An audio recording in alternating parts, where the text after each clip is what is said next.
Do you read me over? Be advised, you are coming in weak and unreadable. Say again, Com Tower. This is Pacho. Do you read me over? Pacho, this is Com Tower. I read you Lima Charlie. Com Tower, Com Tower. Request permission to launch and commence the field op. Over. Stand by.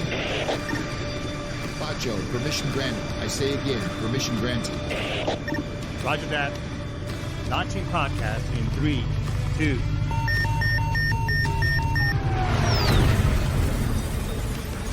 You are now entering the field op with your host, Pacho Correa, Chief Warrant Officer 3, United States Marine Corps retired. Get some. Hurrah!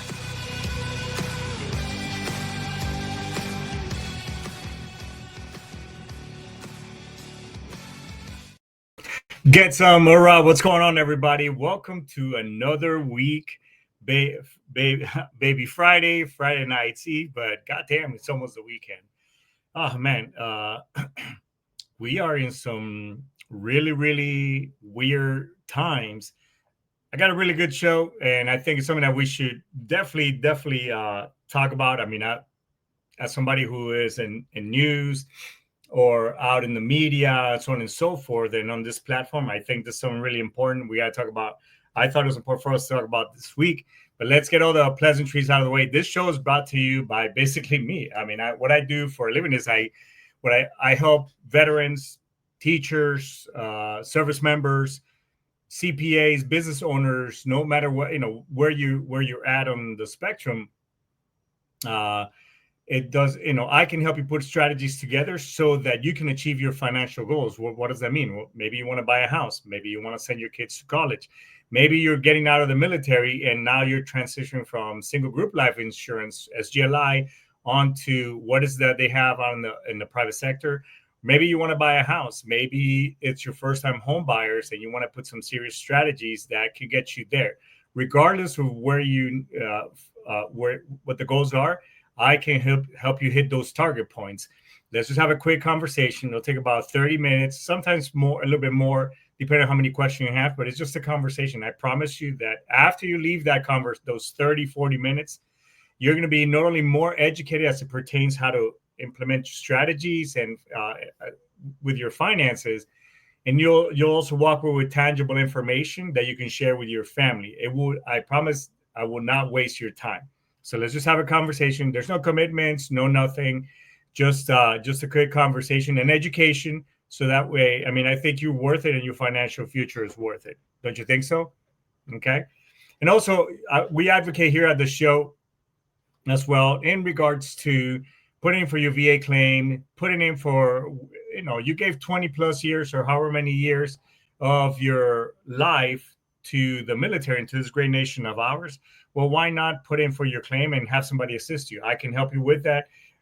Unlike Claim Sharks and other organizations that will charge you a fee, what I do is I show you how to fish and we walk the dog together. So that way, once, God forbid something were to happen to me, well, now you're empowered and you know how to do it yourself, utilizing different resources. Really easy. It takes about an hour, actually, to, most claims that I've helped put together, an hour at the most. But however, it's an invaluable time that, I'm already seeing from helping all these veterans. A friend of mine already got 100%. I got somebody from 70 to 90. Somebody, we're starting to process 10%. Sometimes 10%. Again, I don't make any promises that you're going to get, PNT and all that, the golden ticket. However, I've helped several people already improve. And, and I also help with the appeal process if you don't like what, the outcome that you got. So we can do that. All right. So just hit me up, hit me a DM. You can find me on social media and all the other platforms. As a matter of fact, I'm asking you, please go on my YouTube channel and also on my TikTok. It's all right there right here on the show. And just like, subscribe, and follow. Help me with the analytics. I don't get paid anything out of this. So I just do this show out of the kindness of my heart because I love sharing information and talking to you folks out here. So help me out, help the analytics. And last but not least, look, this show is all about First Amendment, which we're going to talk about, Second Amendment, all that good stuff. And if you like the show and you like what you hear, again, like, subscribe, and follow. Go on my other platforms. And if not, check out something from sitchradio.com. As a matter of fact, shout out to Combat Vet Vision. My boy Chief Aaron Siebert is in the house, and also to Brian Colburn. If you want to get into the podcast game, by all means, hit him up. He is an amazing resource, a great friend of mine, and we're putting together some really amazing projects together. So he's the man who talk to among many other different things. All right.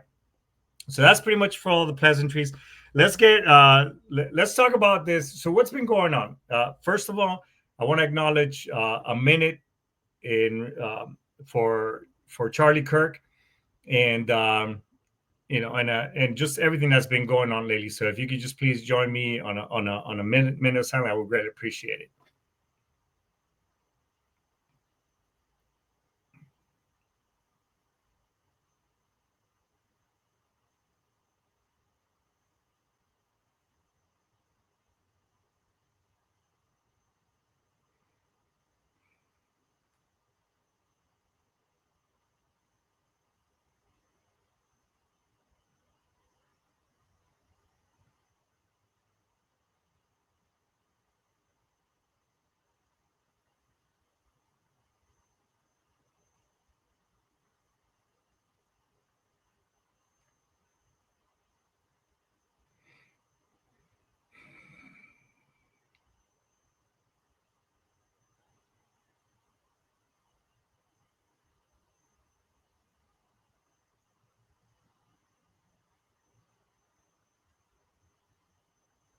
Thank you, everybody. I really appreciate doing that. Again, look, this is not today. This is not. It's not about politics or anything. Because at the, whether you sit on one side or the other, doesn't really matter. One of the great things that being here as an American citizen, is we have a right of freedom.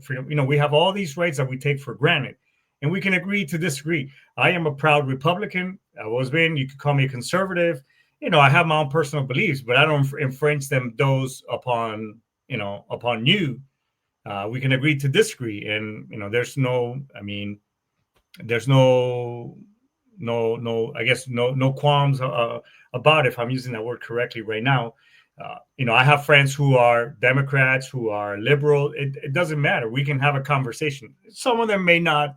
We've had some conversations, and even though I've remained cool, calm, and collected, they might have gotten a little heated. However, at the end of the day, we all walk away. Hey, you know what? Hey, you're my boy, you're my girl. I love you. Whatever. It's good. And that's it. I mean, that's pretty much it. We're in a trying time where, let me just give you some little bit. So obviously we all know what happened with Charlie Kirk. Obviously, nowadays in social media, they have all these organizations kind of scrubbing the language and what you type over here. So, let's just call it after Charlie Kirk's passing. Many people have gone online who mocked or celebrated online that, about this person, the way he was taken from his family in such a tragic manner. Some people have been fired. Some people have been suspended. Some people have been disciplined. I mean, a good example is Jimmy Kimmel. And by the way, in social media platforms, everything is everywhere. So when I was kind of checking out my feed, I saw what Jimmy Kimmel had said on it. I mean, I don't agree. I like old Jimmy Kimmel. I like Jimmy Kimmel from The Man Show. Remember that show from the 2000s? I mean, also, I like it. Just some people sometimes, we get on, even me, on these platforms, we have to be careful in the sense, hey, freedom of speech is great, whatever. It's just how it's taken and out of content, and I did see what, the monologue that he did. I may not agree with it, but that's okay too. I don't have to agree. You know what I'm saying? So, and obviously Senator Ted Cruz, among others, they've emphasized that while free speech protects even hateful or offensive expression, it doesn't protect somebody from the consequences of that speech, if that makes sense. You've heard me say it in the past. Yes, he ended up losing basically his show is canceled indefinitely, even though that there were already talks that show was going to be taken out of the air. I don't know.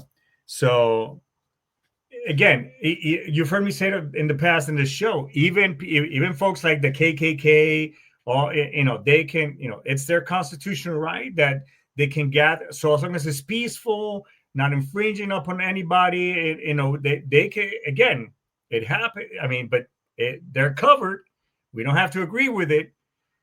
However, and that's what you, me, and everybody else who served and who listens to the show, if you're a veteran, I mean, this is what we fought for, freedom of speech, right? So, and law experts have already gone. I mean, there's been people on, on all these big networks talking about it and commented, and they've already said it, while protected, again, freedom of speech, cross ethical or professional lines, special for public, people facing jobs, I mean, a company can say, hey, you know what, this doesn't align with us, and this is kind of where we're at right now. So let me educate you just a little bit. What is freedom of speech? It does not protect individuals from repercussions at work, school, or on social media platforms. Before I even get into this, many years ago, when I was still in the Marine Corps, I actually ended up being what was that called? It was in Mount Fuji. I was the operational security officer, and I went through this Corps OPSEC. For those of you with the little purple dragon and shit. I don't know why the purple dragon, but a lot of us, we have a negative. Somebody knows about purple dragon, like let's get butted. You know what I'm saying?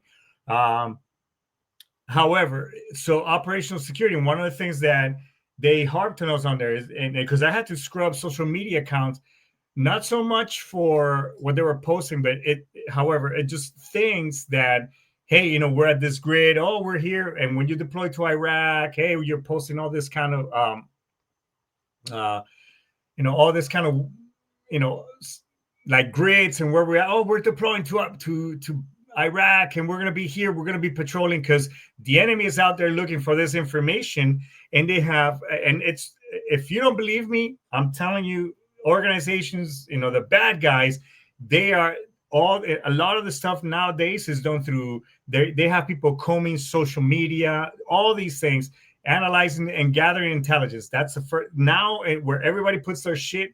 When I was in the 2000, coming in the 2000s to the 2010s. I mean, social media was still somewhat newish, but now, I mean, it's here. It ain't going nowhere.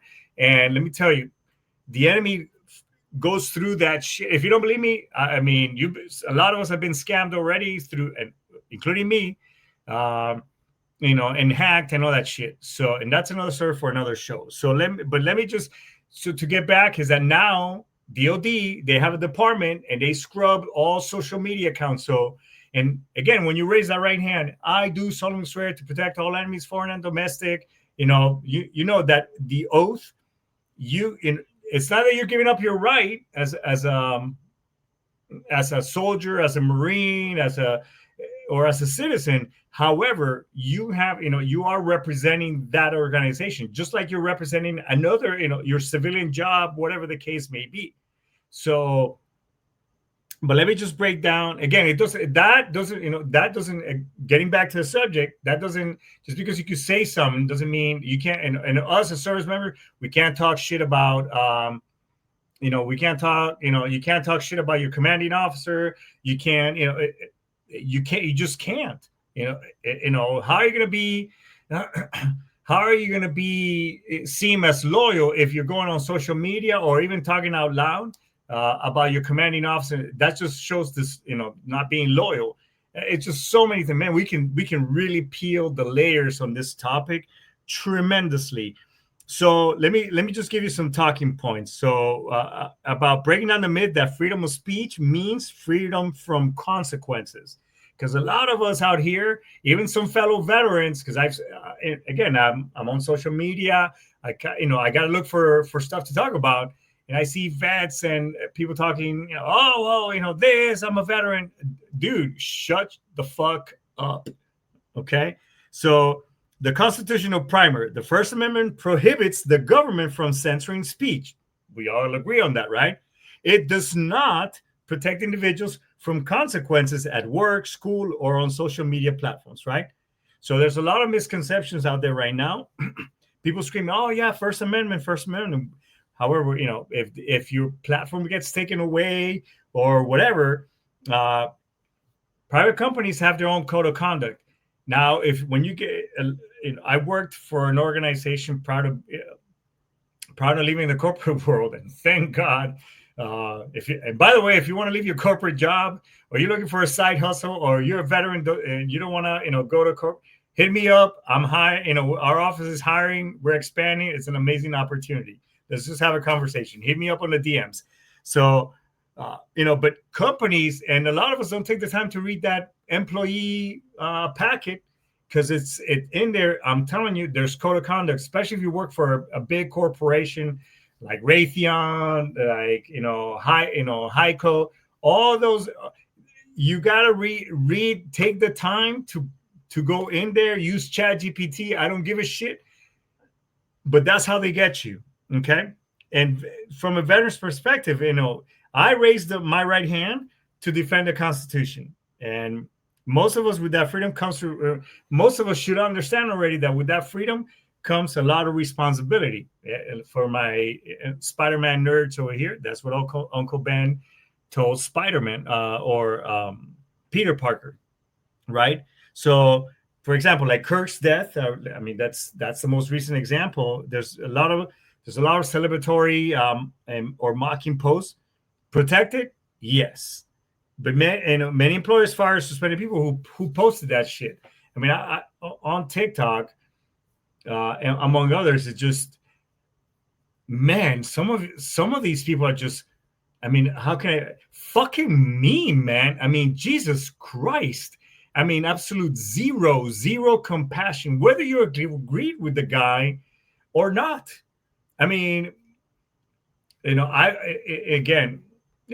I happen to like the guy. We kind of saw on a lot of things. I disagree with some things but doesn't matter. Or even people that I may hate.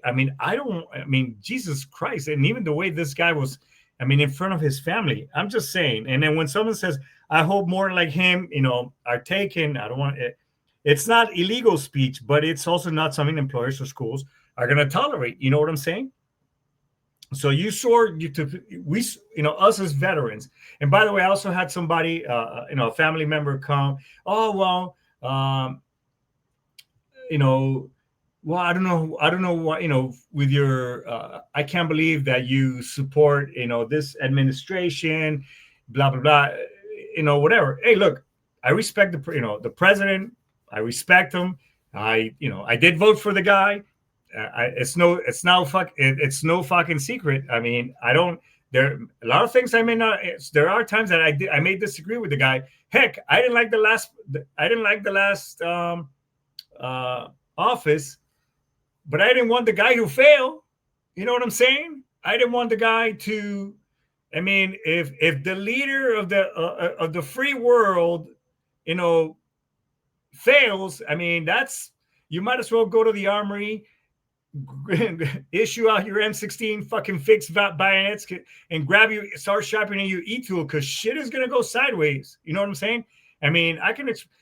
There were some administrations. There you go. That's the word I was looking for, because I'm getting excited. My accent, I'm starting to sound like freaking Desi Arnaz. Well, I'm dating myself. I'm sounding like Rodrigo Suave, like Tony Montana, because I'm getting excited about this topic.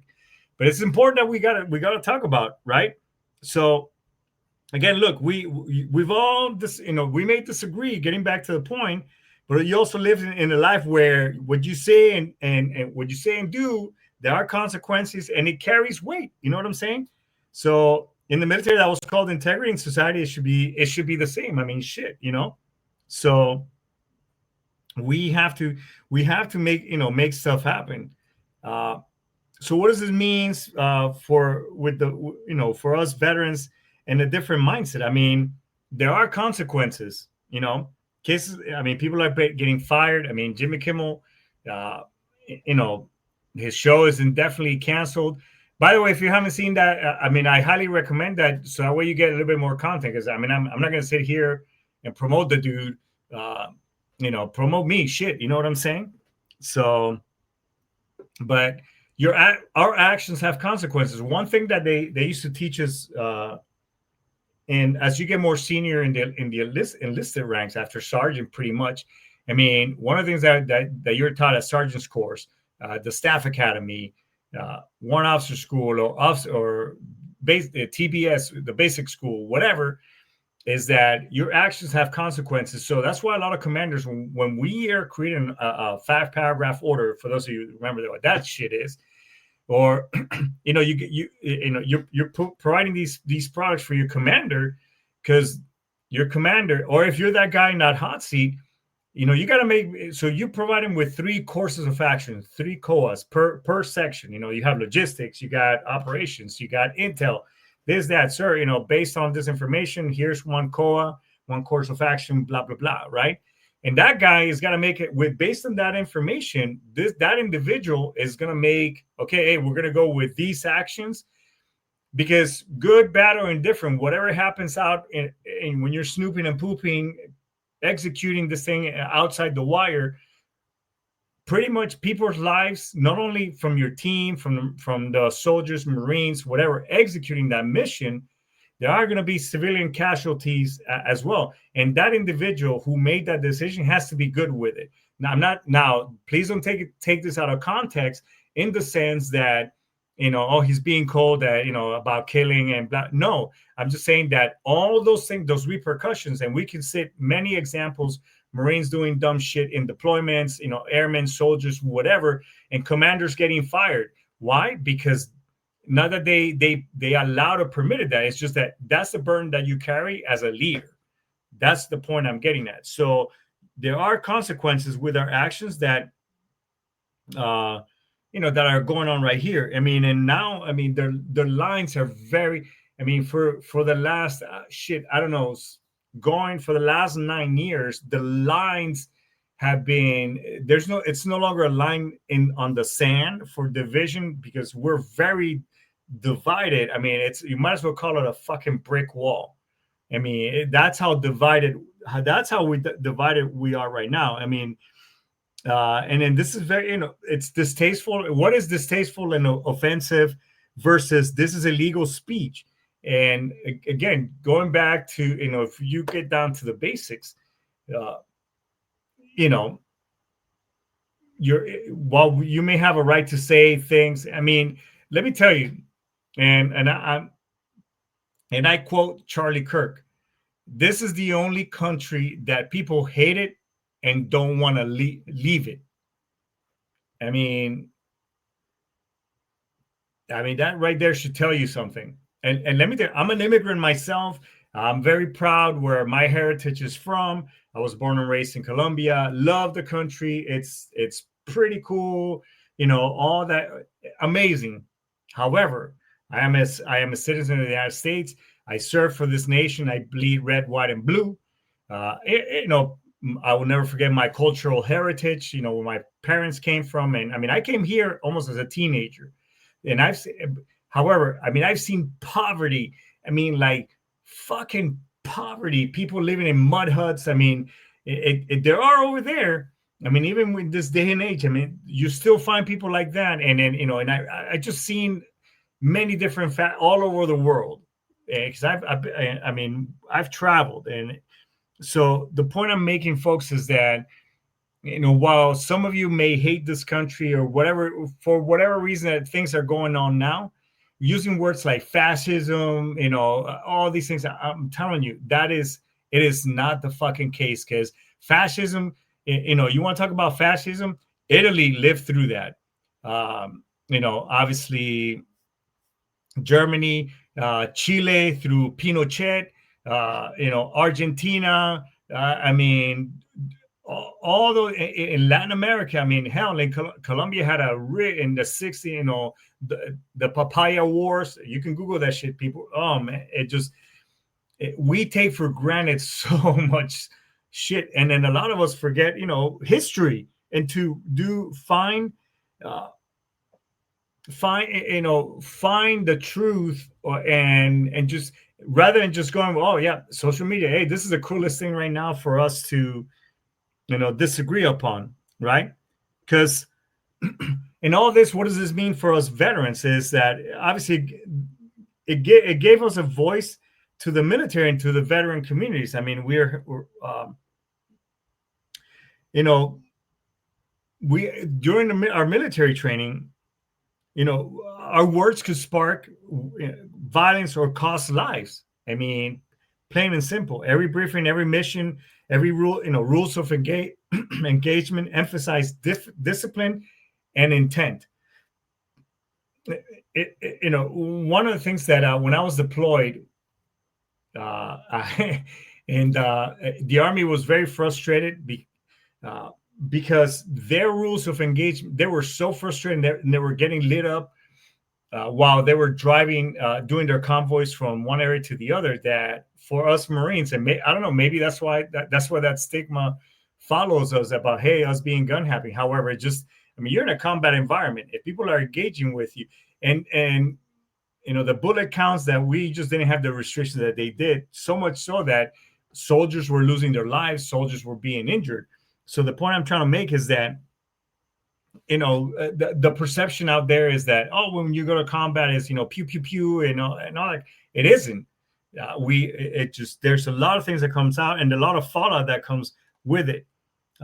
We've already seen too here on the veteran side, the fallout of what freedom of speech versus consequences of that freedom of speech. You see what I'm saying? You guys remember the show that I had with Scotty Bowman, who's a fellow chief warrant officer, and Lieutenant Colonel Neller or Scheller. Is it Scheller or Neller?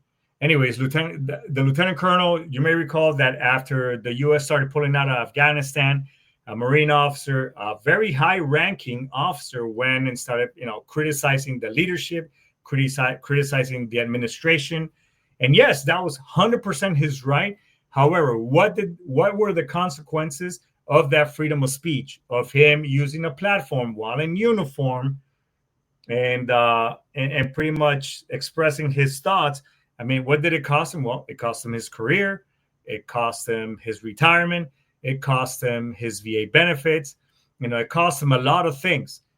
However, going back as a leader, he knew what he was doing, and a lot of us may disagree here. His actions, and, well, he shouldn't have done that. He was wearing the uniform. Doesn't fucking matter. What we're talking about right here is that he exercised his right, and there were consequences, and the guy is good with it. That's the point I'm trying to make. So and for us, for a lot of, and then if there's any active duty personnel out there celebrating whatever happens, and here's the other thing is that we, while on active duty, we fall under the Uniform Code of Military Justice, right?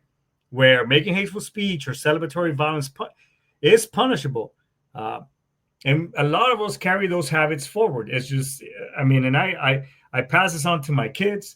I pass this on to anybody that is willing to have an educated conversation and basically have some discord, right? So why does this feel kind of personal? Well, because it is. Watching people celebrate, another American citizen's murder, even someone you may not agree with. That shit cuts deep.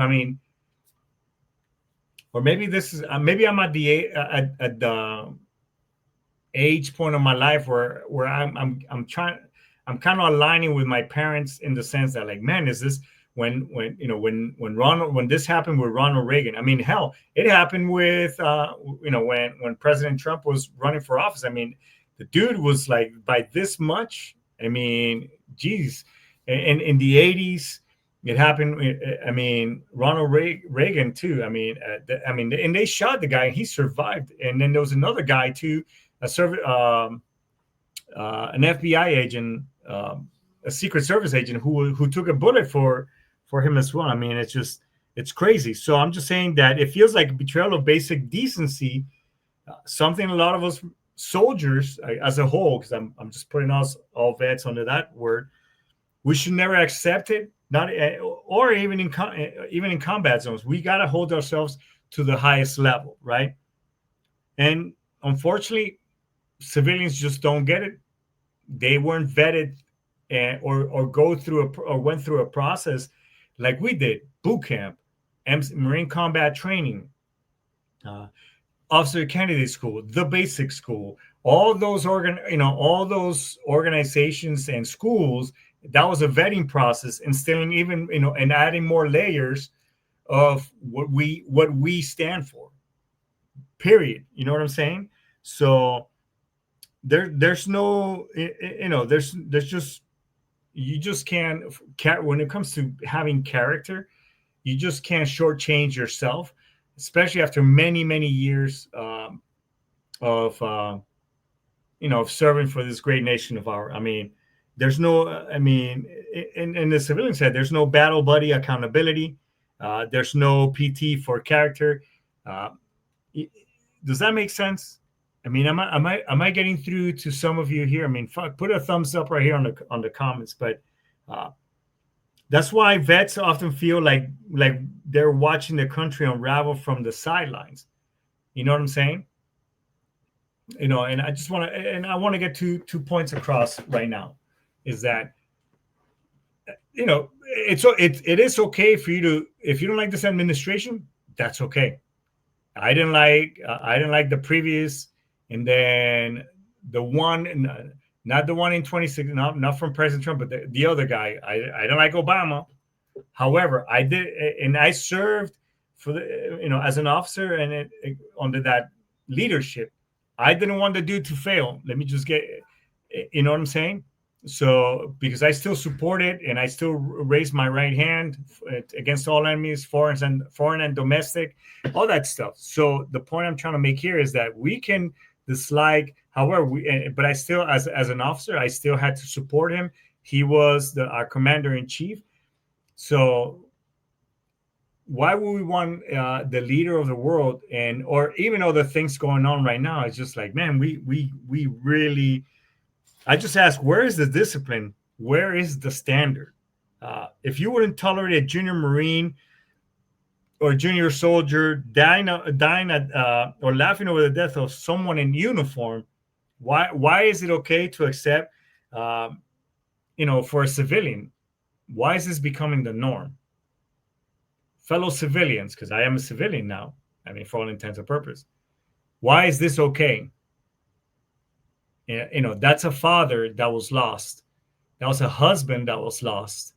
That was a son, somebody's grandchild. I mean, the guy was super, super young. So why is it okay? And why is it okay? Lately, it just, why do people who have a platform, movie stars, this, that, they'll go on a venue and use that as their preaching point? My job here, and I have this very clear. I mean, I'm here to talk about things that make people want to talk, and we don't have to agree. But I don't use it as a you should do this, or if you believe in this, you're that. That my job here is the purest, essential, and raw content is to entertain and provide content. And talk and conversation. But the minute I start saying you are this if you are that, or if you are this if you believe that, that's where I'm going wrong. And that's where a lot of these people go, oh, it's my freedom of speech. Yeah, it's your freedom of speech. However, those are going to be the consequences of, these are the consequences that follow after that. So why should we accept that as a new norm in America? You know what I'm saying? I mean, ask yourself, and I mean, the consequences are real, folks. You are free to speak, but not free from fallout. Just like in uniform, your mouth can get you into a lot of trouble. I know it did to me a couple of times. And the role is, if you run a company, a classroom, or a channel, you need to set the tone. I mean, and are you amplifying healing or division? We need healing, folks. We don't need division. We're already overly divided, in my opinion. And freedom of speech doesn't mean cruelty as well. You can oppose someone's politics, just like I've been saying, without mocking, their passing or whatever else. We have to relearn that this disagreement isn't a war. Doesn't make us either one a fascist, racist, that this, that, whatever terms are being thrown at just because I disagree with somebody. You know what I'm saying? So what do we want? What do we want now? Well, how do we move forward? Well, if we want a better country, maybe the next revolution isn't in ballots or bullets, but in how we treat each other. And that starts with the words that we choose. Words like, brother, sister. And again, the pure essence of being a servant, brotherhood, sisterhood, esprit de corps, semper, always faithful, all those things that we loved about being in the service. I mean, those are the things that we need to start re-spreading and standing up for the little guys, period. So I just want you to think about that. If you do you believe the free speech has gone too far or not far enough? Let me know. Throw your comments right there on the right here on the content of the show. I always reply back, and I appreciate everybody who's a lot of cool shout outs right here. Shout out to Angel, Brian Colburn, Chief Seabird, and everybody else, and all the super fans out there, Ken Crenshaw, Motomi, Pilar, everybody. Hey, huge shout out. So with that being said, I think this is a good point to index everybody, but let's start this conversation. Let's keep this going. All right. So with that being said, I think this is a good place to index. So I'll see you later. Aistamas, Daisuki. See you next week. Ara, get some yuts.